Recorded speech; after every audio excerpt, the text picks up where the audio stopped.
From the Library of Congress in Washington, D.C.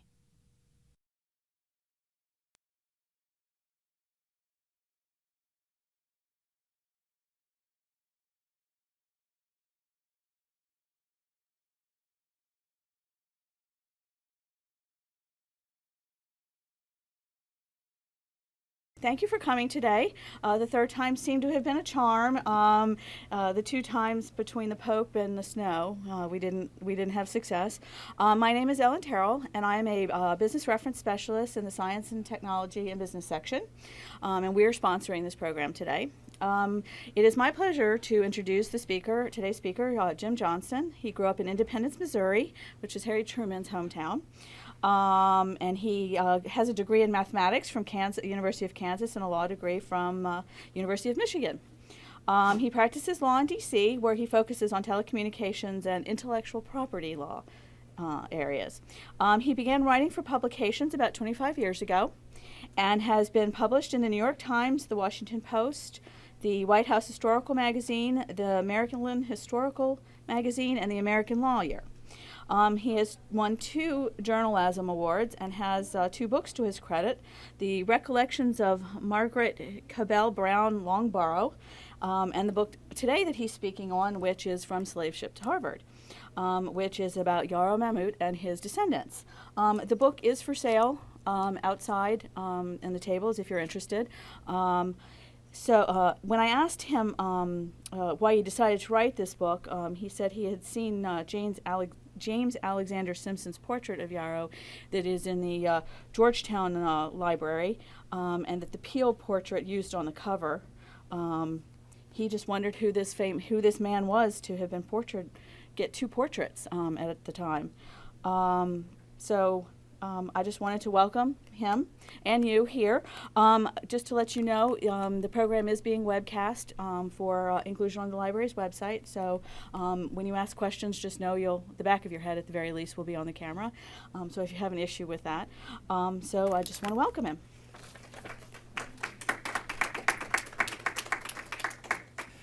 Thank you, Ellen. And we had the Pope knock this out last fall and the snowstorm in January, so I'm glad that we have a chance to talk at the Library of Congress.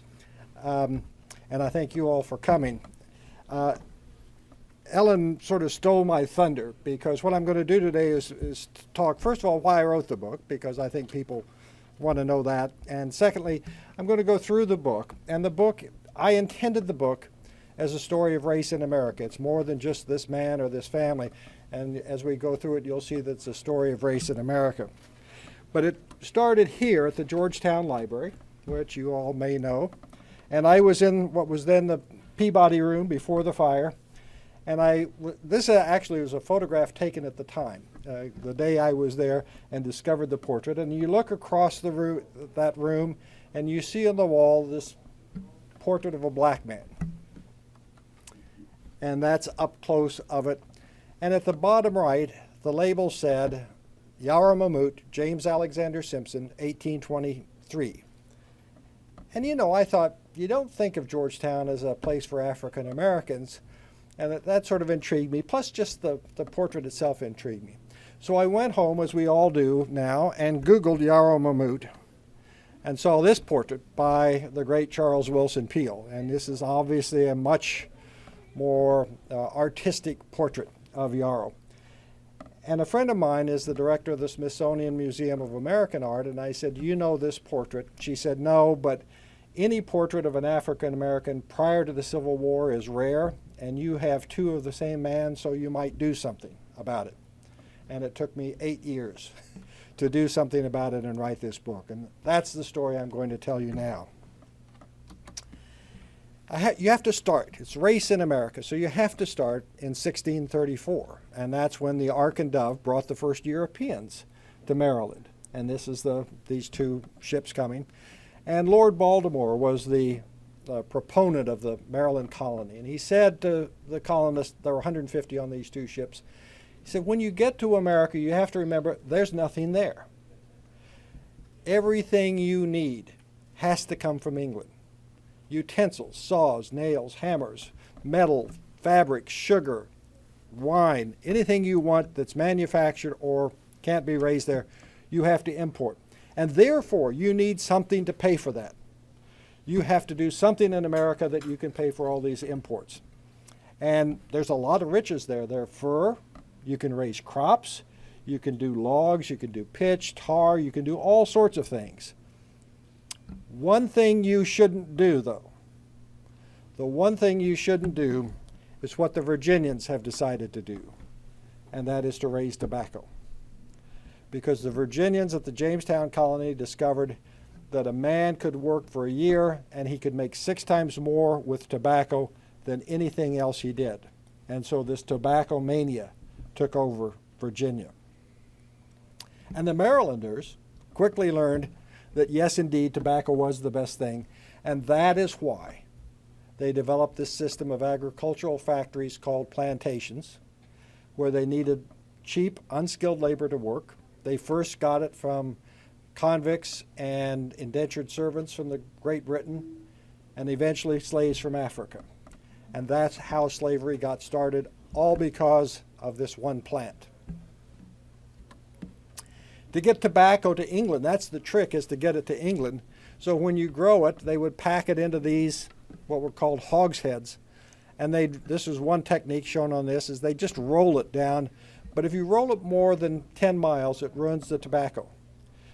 As a result of that, all the settlements, all the plantations in Maryland and Virginia were within 10 miles of some body of water where they could roll these hogsheads down, load them on a skiff, and then float them to a port where they could be transported to England.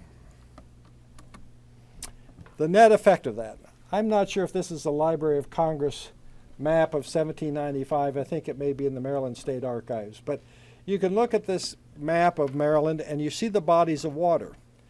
And I've marked on there with those little logos, little labels, the ports. And these were the deep water ports where a sailing ship could come into a harbor. And those were the tobacco ports. So you had to bring the tobacco down to those ports where it would be reloaded onto an ocean-going ship.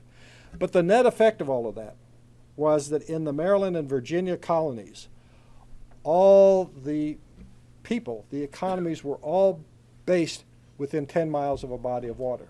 So that's what happened throughout this area. Here on the Potomac, they kept moving these plantations farther and farther west, and north and west, up the Potomac, until it came to a spot right here where you're looking at. I took this photograph. There's a 40-foot deep hole in the Potomac River, and it's deep enough for a sailing ship to anchor there and not roll over. And that became the last tobacco port on the Potomac River. Here's another picture of it. It's the Kennedy Center, and the port is Georgetown, and that creek was Rock Creek. And Georgetown was the last port on the Potomac River for tobacco. And I say that in terms of the history and race because the reason they put the capital here was it was just east of Georgetown, so that the fact that we're all in Washington, D.C., we owe to tobacco, and the fact that we have African Americans in great numbers in the United States is all because of tobacco. Now with that, let me start turning to Yarrow's story. So you sort of have the background for why we had slavery in America and why we're here in Washington, D.C. talking about it. There's a man here called Christopher Lowndes, L-O-W-N-D-E-S. And he and his 3 brothers and his son were involved in the transatlantic slave trade. And that's the big kind of slave trade. In fact, they were the second largest slave traders, transatlantic slave traders in what is now the United States. And this is his house. It's over here just about 3 miles from us in Bladensburg. It's called Bostwick, and that's where he lived. This house, and it's still there, was built with money from the slave trade. Christopher Lowndes, there's a thing called the Transatlantic Slave Trade Database. It's a very, very rich resource where they went and got all the ships they could conceive of that were in the slave trade and compiled them with the owners, the ship names, and etc. I went through that and got this slide. These are the ships the Lowndeses owned or participated in. Christopher Lowndes, and he had a brother in Liverpool, which was the English center of the slave trade, and he had a brother on St. Kitts, which was a switching point on the slave trade. And they had 9,600 slaves brought to the New World, second largest slave traders in America, right here in Washington, D.C.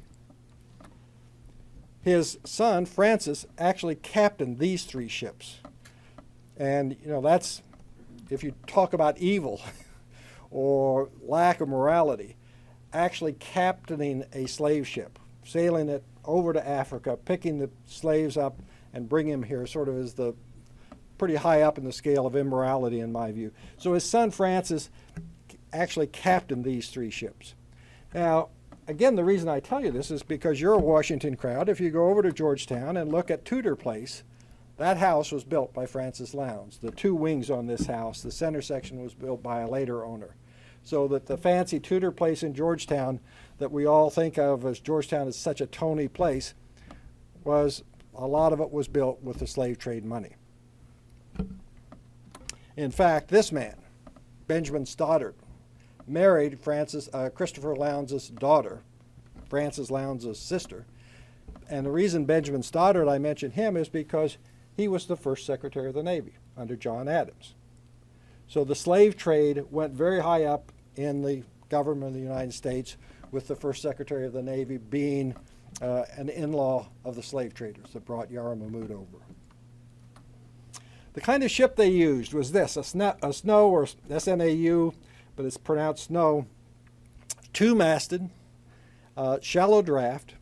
That has a great advantage to them. I call these the Federal Express of the slave trade, because you could sail this ship up a river of Africa, and people would flag the ships down and say, we've got slaves for sale, and the captain would stop and he'd buy maybe 5 slaves here or 10 slaves there, and this was an ideal ship for that.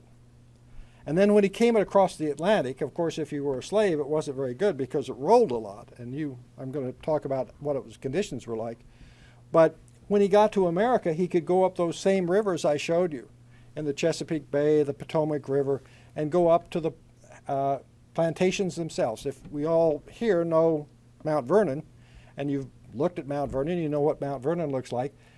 These slave ships would sail right up to the dock at Mount Vernon and try to sell slaves to Washington or his overseers. And then in the end, if they hadn't sold their, quote, cargo, they would go to the big cities like Annapolis or Baltimore and try to sell the rest of the cargoes. But the idea was not to transport the slaves in wagons or on foot, but to transport them by ship from Africa directly to the plantations in America. A slave ship captain described the slave ships this way. Speaking of the slaves, their lodging rooms below the deck are sometimes more than 5 feet high and sometimes less, and this height is divided towards the middle. For the slaves lie in 2 rows, one above the other, on each side of the ship, close to each other like books upon a shelf. I have known them so close that the shelf would not easily contain one more. Cramped for want of room, they are likewise in irons for the most part, both hands and feet, and 2 together, which makes it difficult for them to turn or move, to attempt either to rise or to lie down without hurting themselves or each other. My intent here is not to make the slavery look very good. I mean, this is just terrible conditions. And this was written by a slave ship captain at the time Yarrow came over, roughly at the time, 1750. Yarrow came in 1752. So these are the conditions on those ships. Now, I've said that this is a story of race in America, and the reason I also like to quote this man, it's John Newton. He was a captain of a slave ship, but after 3 voyages to America, he couldn't stand it anymore, and he became a minister in England. And you may have heard of John Newton because he wrote the hymn Amazing Grace, and that's why that hymn is associated with civil rights, because it's written by a man who turned from being a captain of a slave ship to an advocate in England to abolish the slave trade, and they did under his pressure.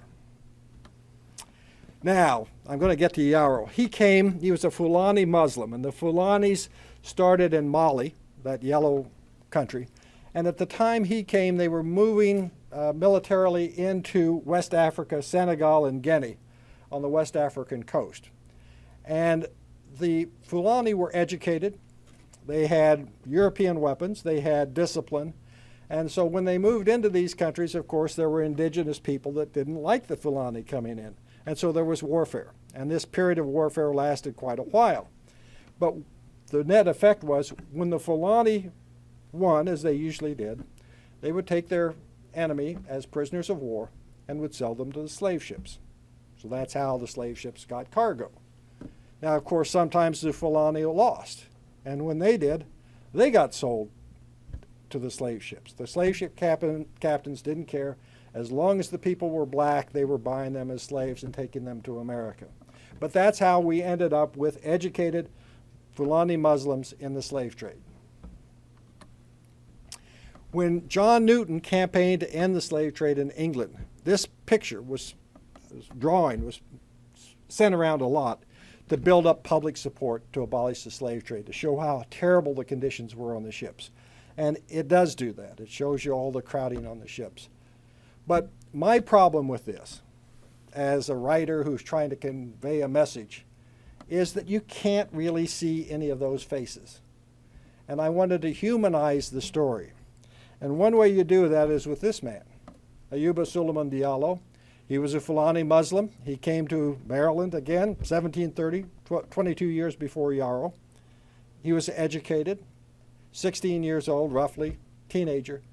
When he got here, he could read and write. When he got here, he'd pray on the ground as a Muslim, and people would kick dirt in his face to make fun of him.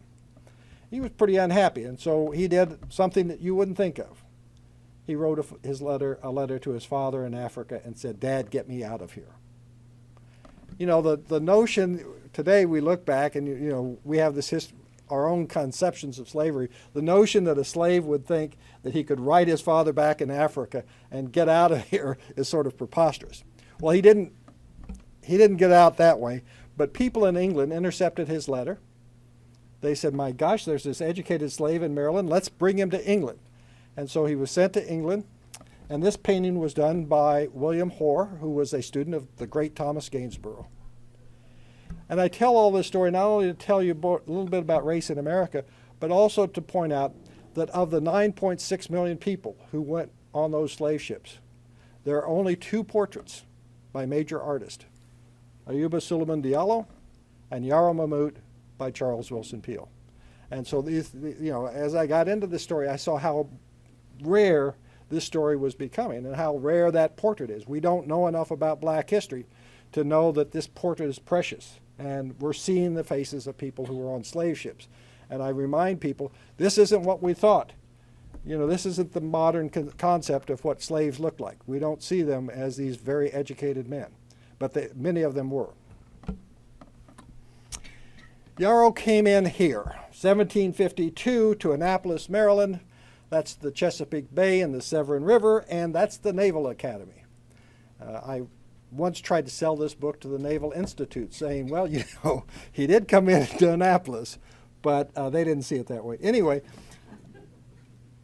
you know, if you have imagination enough, and I do, and I'm not sure you all do, but if you look down at that football field, at the Naval Academy, the practice fields there, I can see this little 9-year-old boy, and that 9-year-old boy there is Charles Willson Peale.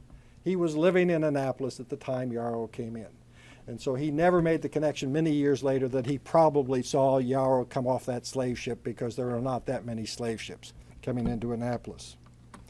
And this is the ad from the Maryland Gazette, 1752. Just imported in the Elijah, that was the name.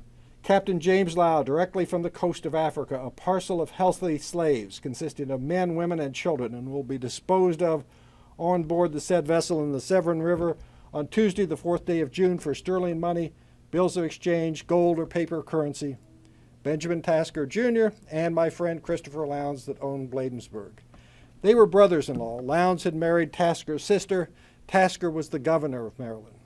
Again, how high up in the early government the slave trade went. And this is the transatlantic slave trade, which is, I think, different in concept from just slave markets.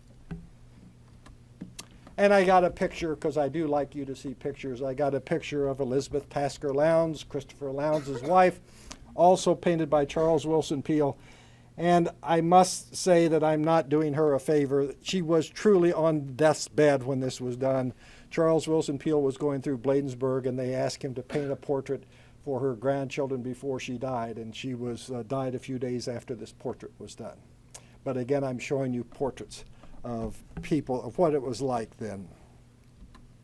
Now let's go to Yarrow Mamout. He's come in on June 4th, 1752, and he was purchased by Samuel Bell, who owned Yarrow from 1752 to 1777, then his son Brooke Bell, and then finally Upton Bell, and I have a picture of Upton, signed Yarrow's Freedom Papers in 1796.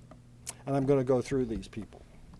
First, Samuel Bell. He was the kind of man that Lord Baltimore wanted when he was saying, do things industrious in the New World, do things that export.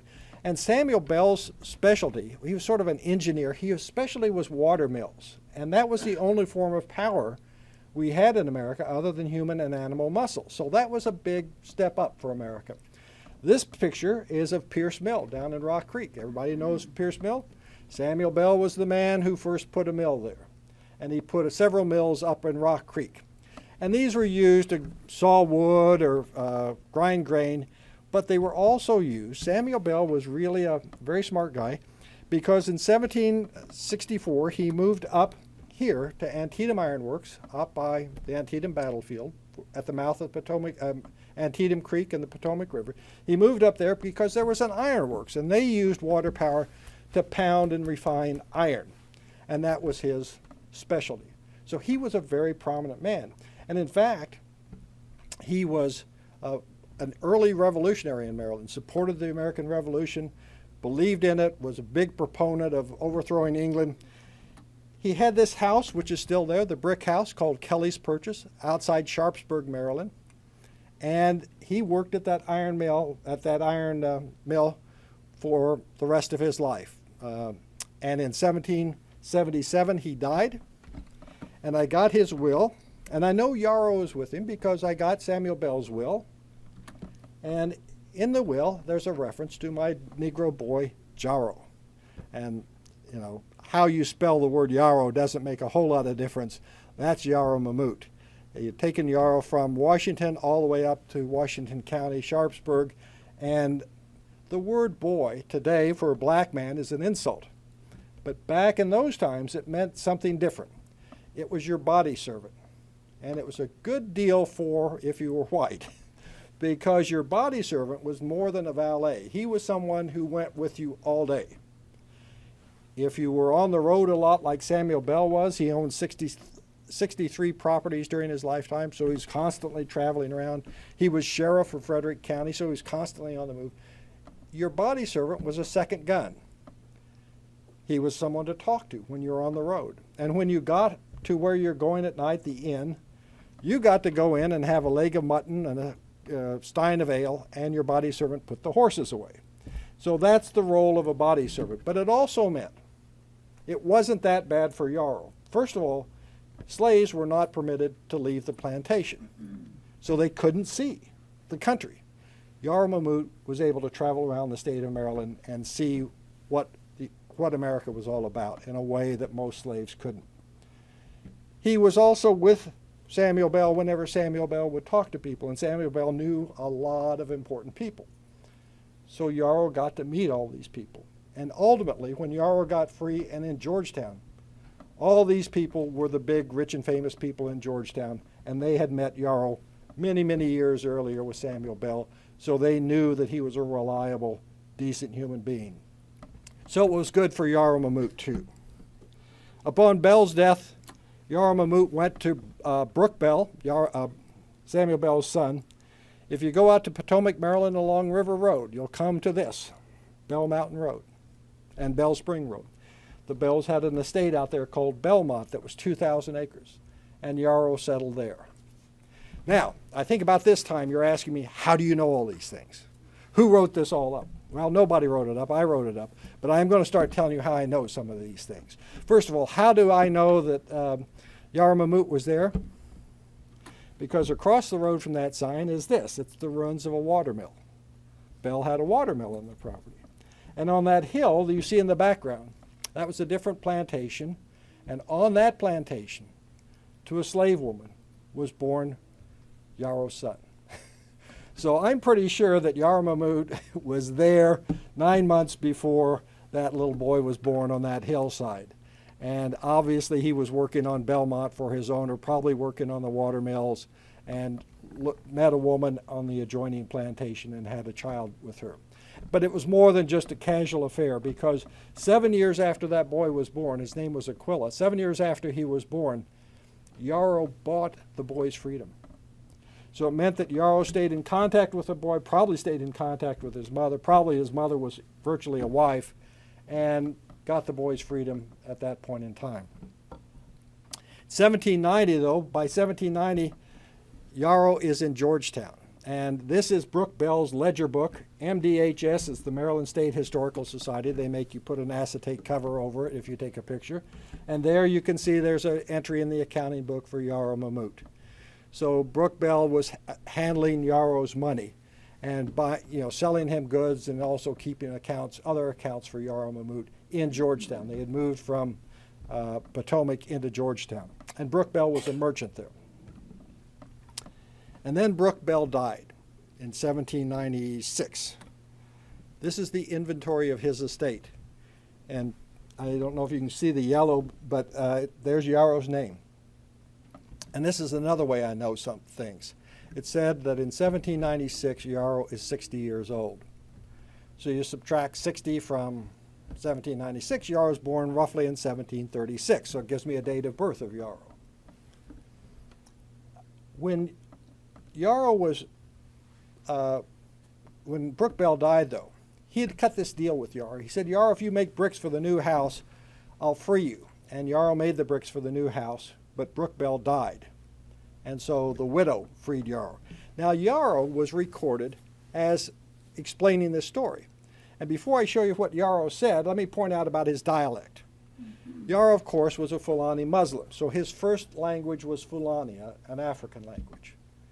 But I know he could read and write in Arabic, and as a Muslim, he would have had some familiarity with Arabic. So there's language two. If he was from Senegal, that's a French colony, he would have to speak French. Everyone from Senegal today speaks French and English.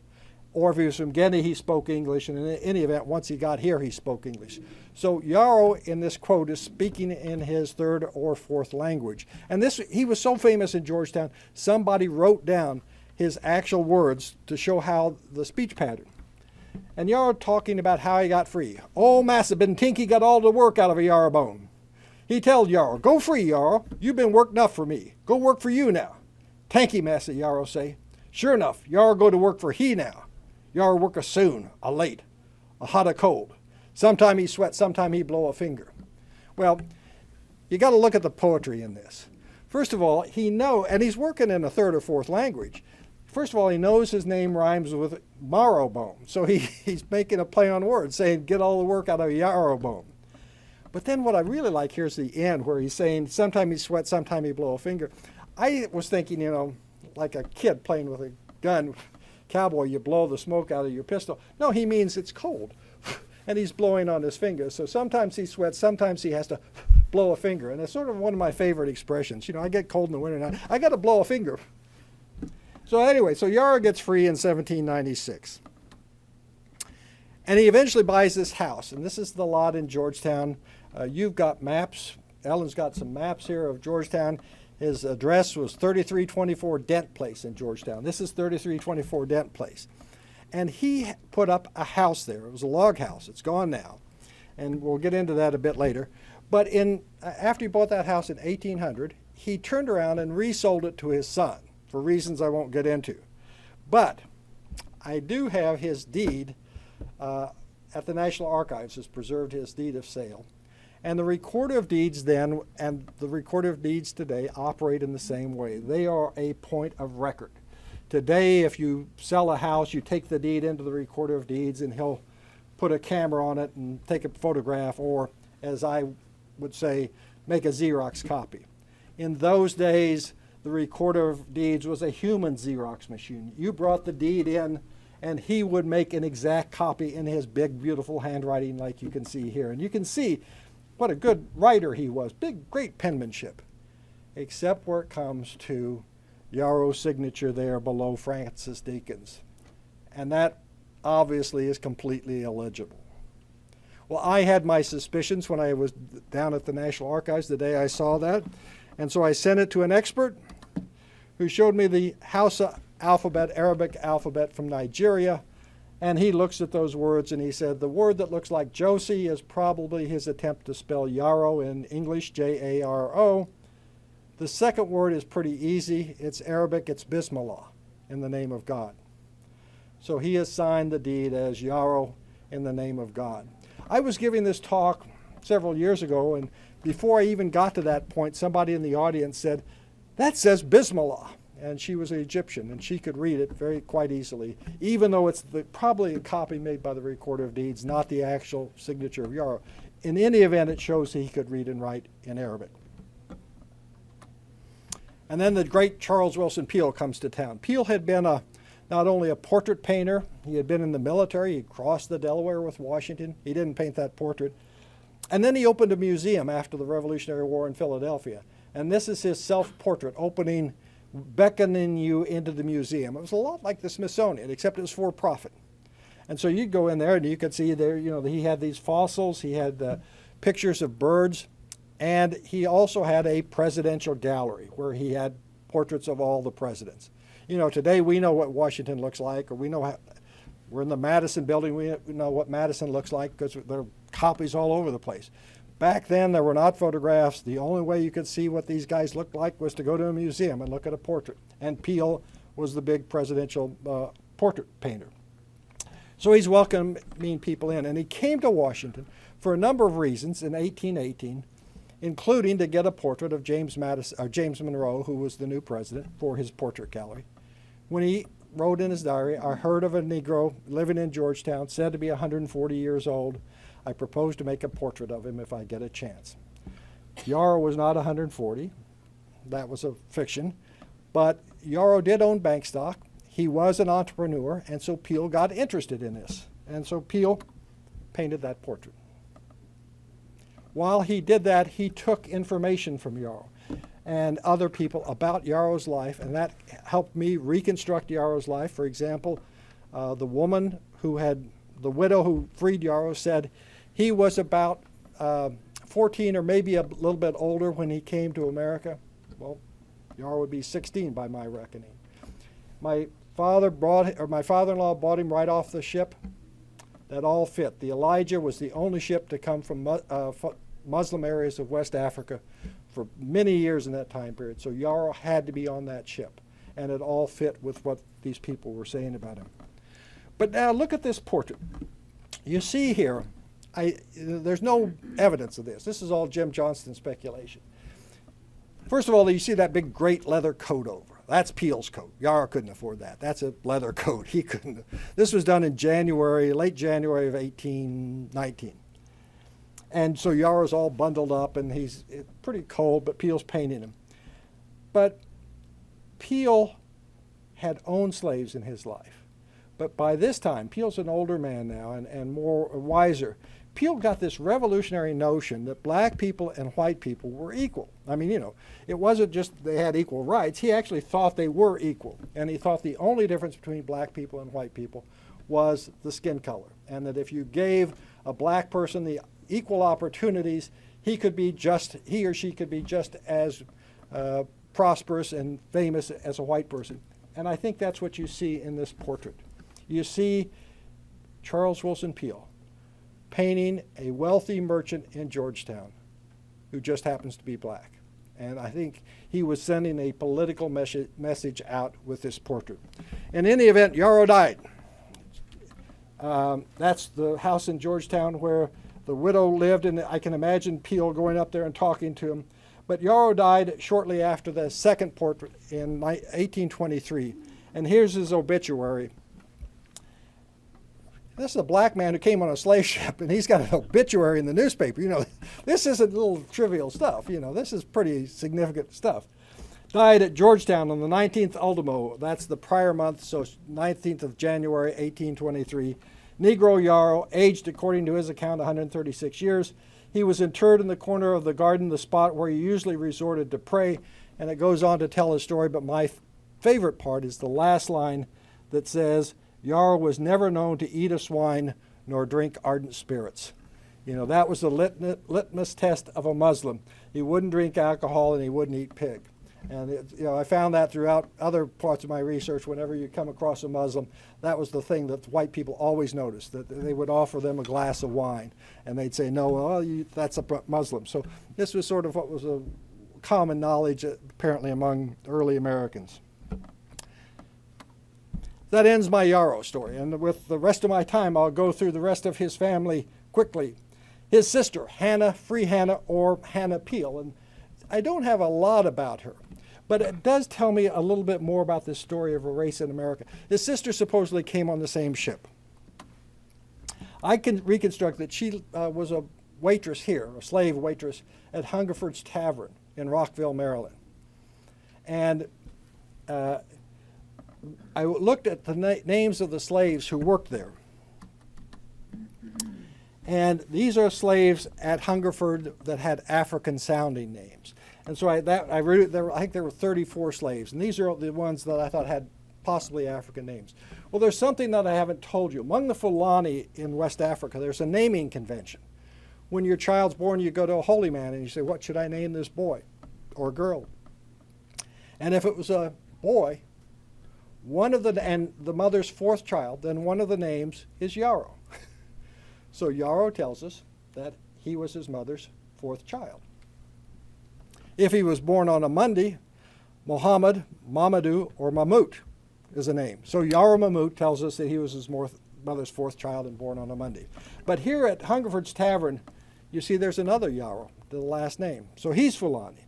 And then I went through that naming convention with these others, and I found 1, 2, 3, 4, 5 slaves at that tavern who are possibly Fulani Muslim. So it means that there weren't just one man. It wasn't just an exception. There were a number of Muslims who were in the Washington area in colonial times. It also meant, I know that Yarrow stayed in contact with his sister, it also meant that Yarrow probably went out to that tavern in Rockville as the body servant to his owner, because his owner was clerk of the court in Rockville and had business out there. So Yarrow would go with him. And then when his owner went to do his business, Yarrow could go over to Hungerford's Tavern and sit down with his sister and other Fulani Muslims. You know, we think about Germans, Italians, Jews come to America, they stick together. No reason to believe that a Fulani wouldn't do that. Muslims wouldn't do that if they had a chance. And I think that happened in this case. Also living out there was a man named Josiah Henson, who wrote an autobiography of his life that Harriet Beecher Stowe turned into Uncle Tom's Cabin. The black man there being kicked looks a lot like the real Josiah Henson, and Harriet Beecher Stowe said she did use that autobiography to base her book. Anyway, so Josiah Henson's autobiography also happens to talk about what life was like in Montgomery County at the same time that Yarrow was going to the tavern out there. And especially the tavern sort of interested me. And you know, it's funny when you talk about race. Black people and white people sometimes view things differently. And they did then. For example, the white people, here's what they thought about those taverns. In some of the taverns, slaves sleep on the floor of the dining room, which the master, for obvious reasons, ought to forbid. They, the slaves, have an uncommon desire for spirituous liquors. You know, you see the racism in that, you know, black people drink too much. Okay, now we're going to look, though, at what black people thought about white people. And we're going to see what Josiah Henson said. Same place. This is the same place.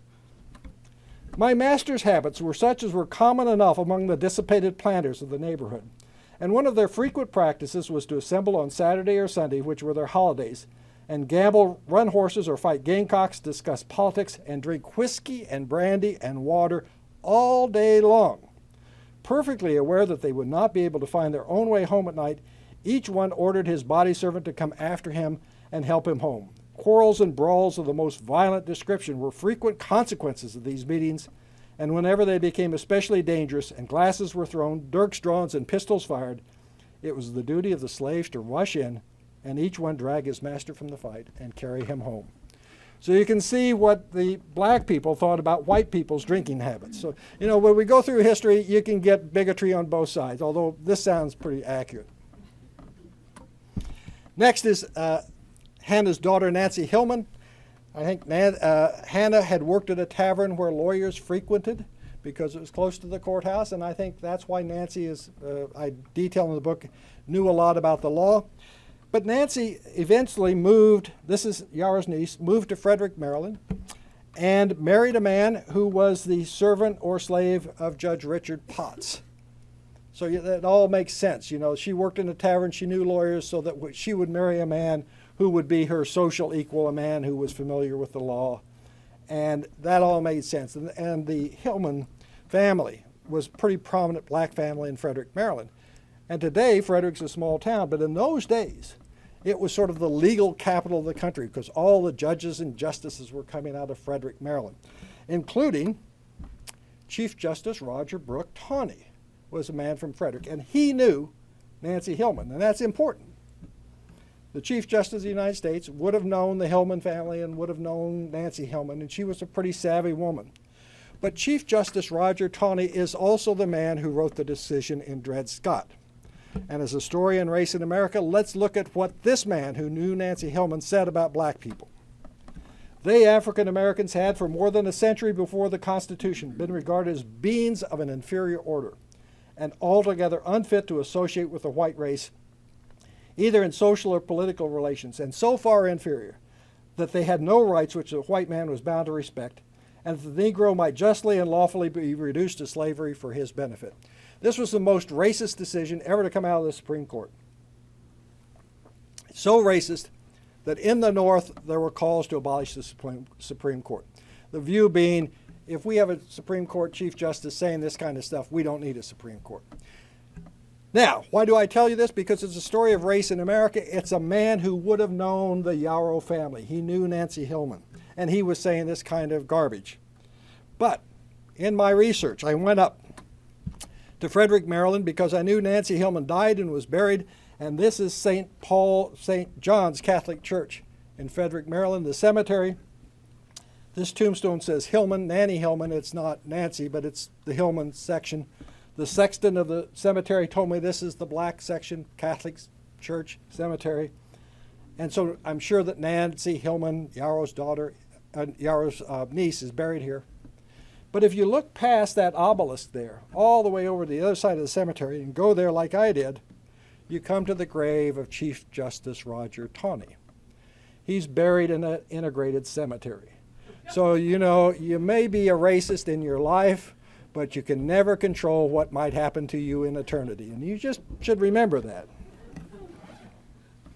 All right, so we go on. I'm going to skip over Aquila Yarrow, Yarrow's son, a little bit. He died in 1832, but I want to focus on his wife, Mary Turner, or Polly Yarrow.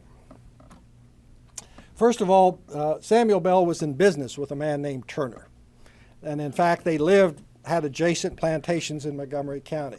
And so I think Yarrow's son, Aquila, married Mary Turner, a daughter and a slave of Samuel Turner. Samuel Turner died in 1809. He was Register of Wills, worked out of the same courthouse as Bell did. This is, excuse me, his signing as a Register of Wills here, and the next will is his, because he's died in 1809. So, and he had a slave named Mary. I next see them up in Washington County up in 1832, and you see in the bottom right, Mary Turner and Aquila Yarrow. This is in a schedule of free persons of color in Washington County, and they're living together, actually as husband and wife. So, you know, that's the connection. That Polly Yarrow is Yarrow Mamout's daughter-in-law. And then Aquila dies right after this was done. He died in 1832. So I went and I got his inventory of his estate and looked through it. And here is some of the things he owned, including a lot of yarn, and you see in the margin Polly, meaning she owned that, not him. So I know that Polly and Aquila were living together as husband and wife in the same house. But one of the remarkable things about this inventory was the last line here, that you see a lot of books. Here's a black man living in the middle of nowhere in 1832 on a tiny little farm, and he's got books. Why would he have books? Because he can read. Yarrow Mamout had arranged for him to learn to read. Otherwise, there would have been no reason for a black man anyone to have books if you can't read. So I think that Yarrow made sure his son got educated. But I was telling Ellen this before my talk, and I said that at some point, I do like libraries, and I do like archives. It's a little tedious to spend all day in a, but sometimes you just got to get out. And that happens even in my research. So I thought, well, I just got to get out, and my story was sort of coming to a dead end. And so I thought, well, I'm going to go up to Antietam and see what's up there. And when I did, this is actually true, I'm not making this up. When I decided to go up to Antietam to actually look at the ground, I was looking at a map and I saw this, Jarlsberg Road. I had no idea there was a Jarlsberg Road, nor did I have any idea as to why there was a Jarlsberg Road. I would not have found this in a library or a book, except by looking at the map. So I went in there, and this is downtown Jarlsberg. There's nothing there. But there were two men talking over the side of the, and so I went up to them and I said, can you tell me why this place is named Jarlsberg? And the one man, Bill Mullinex, said, yes. My grandfather told me it was named after a woman named Polly Yarrow. And that Polly on the margin of that was just sticking in my head. But I'm a lawyer, and so you don't lead witnesses, and you don't get good research if you give them the answers you want. So I just waited him out, because I knew he wanted to say something else. And I just waited him out, and finally, after about 15 seconds, he said, she was black, And that's what I wanted you to say. And he said, she was the midwife here, delivered all the babies, black and white. My grandfather told me that's why this is Jarlsberg. And so that added this whole new dimension to the story. That hill in the background is called Elk Ridge. The locals call it the mountain. But if you go over that, as I did on foot, there used to be a road, but if you go over it on foot, on the other side you come down here to the Kennedy Farm, and many people don't know what the Kennedy Farm is, but you will, because that's where John Brown and 22 men holed up before the raid on Harper's Ferry. They were there for 3 months. So I think that Polly Yarrow probably knew that John Brown knew that there was something going on there at the Kennedy Farm, because it was only a mile from her house. And she was the midwife, and midwives did more than deliver babies. They were sort of first echelon nurses, and so they may have called on her.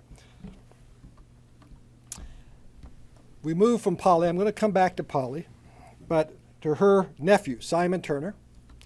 He was born here in a spring house or slave cabin on the Crampton Farm near Crampton's Gap, near Jarlsberg. And then the story starts getting better, because I get better records. Because in 1864, Simon Turner joined the Union Army. And his wife later applied for a pension and said this about it. My husband Simon Turner and I were both slaves at the time we were married. My husband belonged to Eli Crampton, and I belonged to Mr. John Gray. Both our masters in slavery are dead. They were coming around drafting men, and Simon, said he wanted not to be drafted, and so he enlisted. I did not see my husband from the time he enlisted in March of 1864 until he came home in August of 1865. There's only one picture of the unit he joined, the 39th Regiment U.S. Colored Troop. This is that picture. Naturally, the white officers are in the front, but there are troopers in the back. When I showed the Turner family this photograph, they looked at the tall, skinny black man in the background and they said, that looks like Uncle Mark. He does. I saw a picture of Uncle Mark, but I can't be sure. I may have a picture of Simon Turner. After the war, he settled here in Pleasant Valley, Maryland. And up at the top of this picture, it's hard for you to see, but there's marked Mrs. Yarrow's house. She was famous enough for her house to be marked on an 1877 map. And Simon Turner was living with his father-in-law, Arthur Sands, who's marked on the map, and it's only about a half a mile apart. So they knew each other. And then Polly died. An old colored woman named Polly Yarrow, whose exact age is not known, but was over 100 years, died on last Saturday at a little village called Jarlsberg near Crampton's Gap in Pleasant Valley in this county. second black person in this family to have an obituary in a white newspaper. These people, this was in a period of slavery, these people were so talented that they were being recognized, albeit at their death, with obituaries in white newspapers. And nearing the end, we have Simon's daughter, Emma Turner. I don't deal with all the family, but only Emma, because she was a very bright girl. And she grew up in Pleasant Valley, and then went to college over here in Harper's Ferry. That's Harper's Ferry, where John Brown was, and to Storer College. And she got a degree in education, the first one in her family to get a college degree, at least in America. And she married a man from Howard named Robert Ford, who was a divinity student. And they moved around a lot, but ultimately they settled in Baltimore. And here's Emma. She died in 1956, so I've got a picture. This woman, by the way, knew Polly Yarrow. She knew Yarrow Mamout's daughter-in-law, because she was 10 years old when Polly died, and she was living in that half-mile away.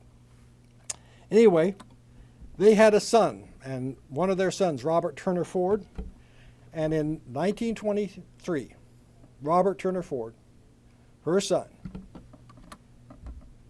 went to Harvard. You know, it was a different Harvard then than it was today. There wasn't affirmative action. Blacks had to be 10 times more talented than white people to get into Harvard. And in 1984, this man went back to Harvard and described what it was like. Then, there were only 6 other blacks. In the black segment of the segregated society in which I was born and bred, there was an almost idolatrous faith in education as a means of obtaining social worth and economic freedom. College graduates were rare in that society. His grandfather and 3 of his uncles had been slaves. You say college graduates were rare, and they were illiterate. College graduates were rare, and the possession of a diploma of any kind identified one as being a member of an elite group entitled to leadership and respect.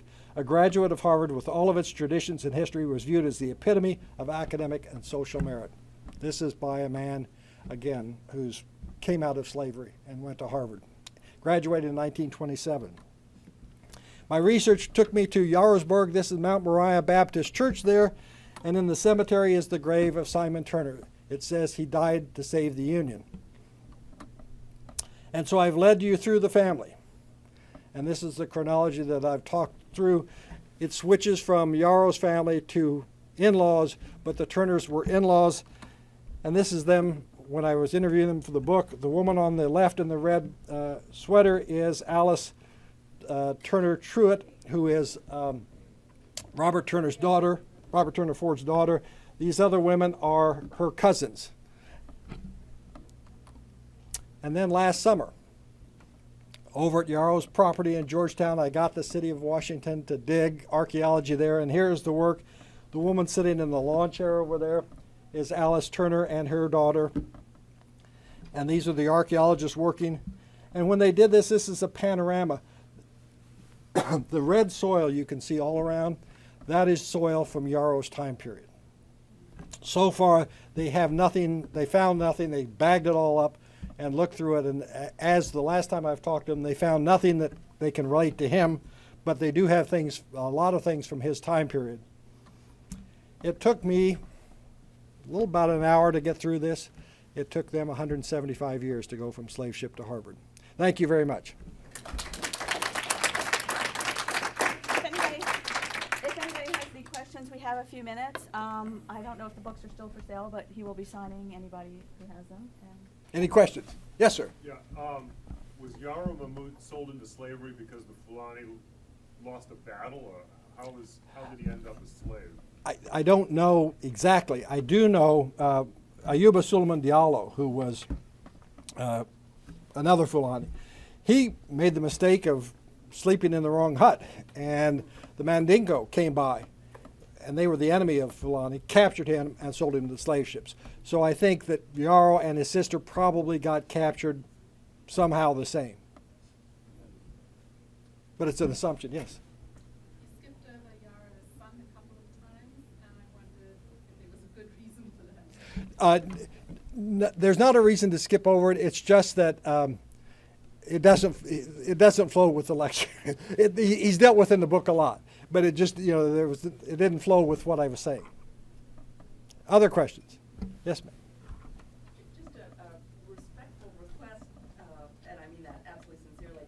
When you speak of Yarrow and other Fulani who could read and write Arabic as educated, isn't it fair to say that there were many others who were pulled into slavery, who were educated in sometimes very deeply in traditions of their society? They just didn't read and write because reading and writing weren't part of their cultures.